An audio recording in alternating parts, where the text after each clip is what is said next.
like and I really enjoy. And as the children are starting to head back to school and we're coming into the month of September, I wanted to talk about Vacation Bible School. Yay! I actually love Vacation Bible School. And this year I had the opportunity to do Vacation Bible School here in the US and also in another country in the Dominican Republic. So, Vacation Bible School, I actually have to start planning in January. In January, I start looking at the different themes of what we want to do for this particular year. And I start picking out the lessons, I start thinking about the crafts, I start thinking about the different activities that we want to do, because I think Vacation Bible School is just like the funnest way for kids to learn about the Bible. I think it's definitely so much fun for the kids, and I love all the different activities that we get to partake in. So this year at my church, I was able to do Vacation Bible School with our kids, and we tried something different, because of COVID. We had been doing it virtually. So this year we decided that we were going to bring the kids back to the church. So we transformed the parking lot into our Vacation Bible School headquarters this year. And we had online classes for the adult, which actually worked out great, because sometimes the adults do not want to participate in all the activities, and sometimes they're just kind of in the way.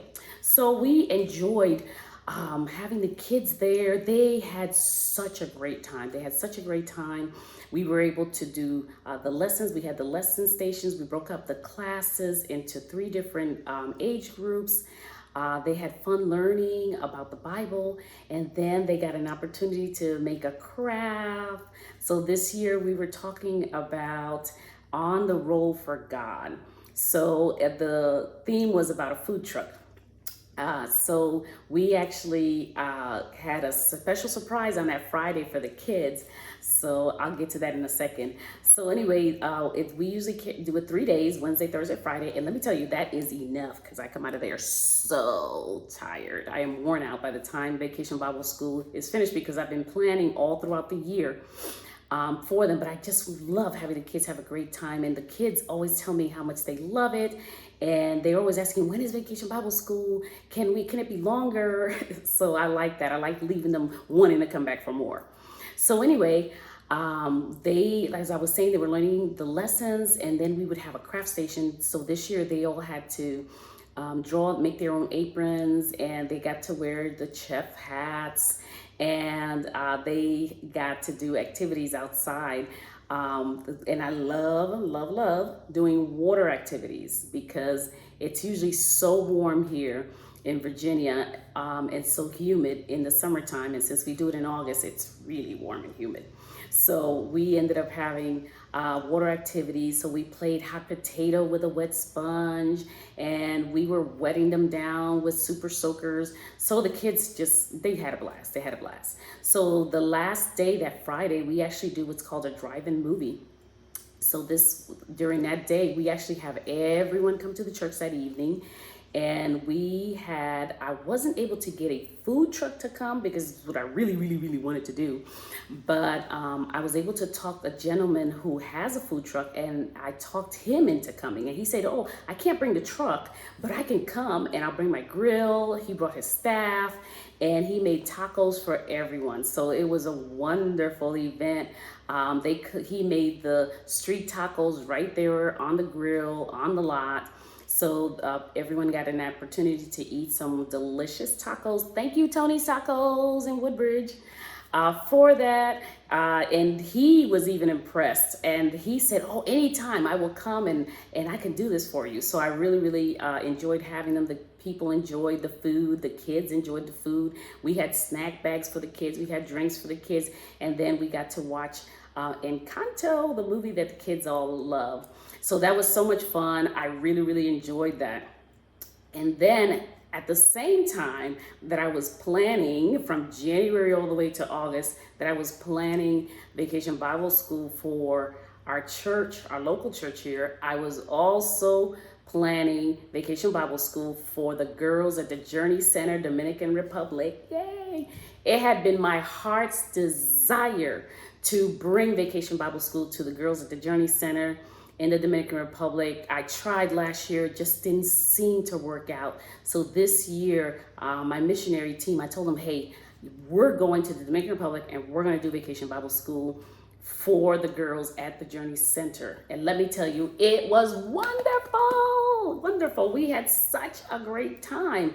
So we planned, we met, we had several Zoom meetings. I bought more crafts. I got things for activities. I was able to get the lessons in Spanish for the girls. And I got the missionary team to book their tickets. And we were flying over to the Dominican Republic. So the 1st of August, we flew over to the Dominican Republic. And our theme there was Heart of a Champion. So we actually did kind of a sports theme. So we had a lot of different activities for the girls to do, and they enjoyed every minute of it, every minute of it. We stayed at a small resort right near, about 25 minutes from the center. So what we would do is every morning, we would have a driver that would come and get us and would transport us over to the Journey Center. So we were able to go over to the Journey Center, and we went there at 1 o'clock, and our Vacation Bible School there was actually 3 hours for 3 days. So we actually went over at 1, and we set up and got everything ready for the girls. And then at 3 o'clock they came in. We split them up into 2 groups. We had about 11 girls, and we split them up into groups, and I did the Bible lessons with them. And we also had in the other room, they were able to do their crafts and whatnot. The first day it actually rained, so we couldn't do the outdoor activities, but we went ahead and just kind of doubled up on the crafts. We just did a lot of the crafts, and we did the lessons. And let me tell you, the girls were so excited. They loved it, and we loved it, and we loved watching them. I get so excited, and I get emotional every time I see these girls who have gone through some very, very difficult things in their lives and come from abusive situations. And when I get to see them laugh and play and just get to act just like normal kids who haven't gone through this terrible trauma, it just warms my heart. And it warmed the heart of all the other ladies that came with me. So I was so happy to be able to bring them. So they enjoyed it. And I told them that the language barrier wasn't going to be a thing. And it really did not end up being a thing. They were actually able to communicate with the girls because we did a lot of manipulatives and things that they got to do hands-on. It was easy to just show them what needed to be done. So the girls made pennants. They got to make dinosaurs. We had some dinosaur kits that had been donated. We were able to do, they learned how to do latch hook.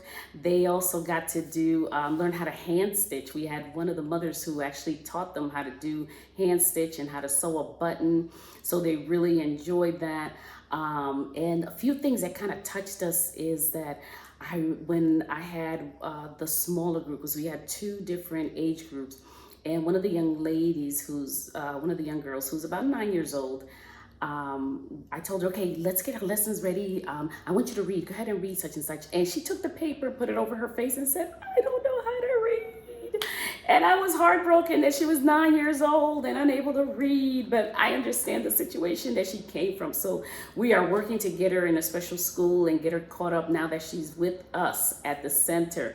But anyway, I told her, that's okay. Let's do something else. So we kind of switched to a different activity where they can still learn and understand about how God feels about them and, how to develop a relationship with God. So that ended up being really, really sweet. We had one of the young ladies, I was using a mirror, and I asked each one of them to look in the mirror and just tell me something that you love about yourself, something that you like.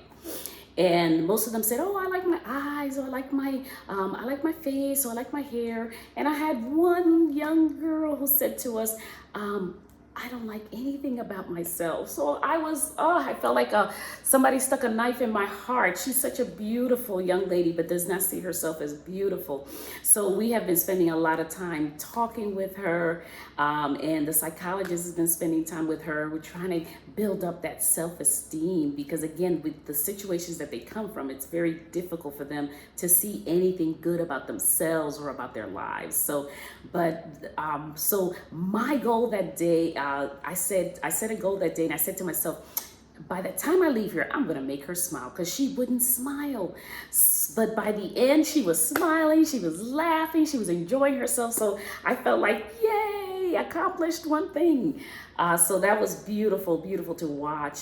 On the second day when we came to the center, I actually had the opportunity to take the ladies down to the areas where most of our girls come from, which is a very, very impoverished areas. So they got to really see, what situations the girls were coming from. And we also had the opportunity to go and minister to our neighbor who's 106 years old. She's such a sweetie, and I always want to visit her. Every time I go, I have to visit her, and she wants me to pray with her and talk with her. So we had such a great time. And that day it did not rain. So when we started our vacation Bible school that day, we actually went ahead and started with all the outdoor activities. So we did everything in the courtyard. We did the hot potato sponge, wet sponge that they had to pass around until the music finishes, and then they were out. We had squirters that we had brought down, and they would fill up the squirter, and then they would have to run across and fill a cup with the squirter. We had potato sack races. We had three-legged races. We played musical chairs. We just had a blast outside. We just did everything that we could outside. So we spent like the first hour just doing outdoor activities. And then we went back to doing our lessons and the craft for that day. So it was another wonderful, wonderful day. And then on the last day, which I was so happy to be able to do, and I want to thank all the sponsors. Yay, thank you, thank you, thank you, sponsors who actually sponsored the girls for a day pass to come to the resort where me and the missionaries were, so that they can enjoy a day at the beach, at the pool, at the resort. So they really, really loved that. They came and they ate themselves silly. I mean, every time, because food was included, every time you turn around, they're somewhere getting pizza or fried chicken or French fries to eat. So it was wonderful. But we also took the opportunity during that day to actually go ahead and get the lessons into them. So we did the lessons there at the resort, and they got a chance to make t-shirts for themselves. And that same little girl that I was telling you who was 9, who couldn't read, she actually, one of the mothers had made a duffel bag with all the girls' names embroidered on it. So she would get her bag, she got her bag, and she put it next to her t-shirt, and she tried to copy all the letters of her name. I thought it was so sweet, so sweet. We had also the opportunity to play at the pool. So we played pool volleyball. So I had a great time with the girls doing that. And then we just swam and swam most of the day. I was able to jump on their backs in the pool, and they jumped on my back, and we were playing back and forth in the pool. So it was a wonderful time. Then we had before they left for the day, I gathered them all, and we sat down and we did what's called a wrap up. So I asked the girls to share something with the missionaries that I brought with me, and I asked the missionaries to share something with the girls. And let me tell you, there wasn't a dry eye in the room by the time we finished. The girls were so appreciative. They expressed how much they really appreciated the ladies taking time out of their busy lives to come and see about them, to come and spend some time with them there. And then the missionaries were expressing to them how they felt, and we just became a blubbering mess of tears, because we really enjoyed. So it was so meaningful and so touching for us. And they told us that, during this vacation Bible school, it helped them get closer in the relationship with God. So I felt that a mission was definitely accomplished there. So again, I think Vacation Bible School is just the funnest way to get the Word of God into our children. It's great. It's an awesome time. So I really I just wanted to hop on and let you guys hear, because I totally forgot about how much I enjoy it, because I spent so much time planning it. But I really enjoy Vacation Bible School. It's just it's like my thing. It's my thing. I love it. I love it. So and the kids love it. And I love to see the kids enjoy themselves as they learn and as they hear the Word of God. So again, thank you again for tuning in and listening to me talk about one of my favorite things, which is Vacation Bible School. Tune in again next month, where we're going to talk about something else. So tune in and see. God bless you. Bye-bye.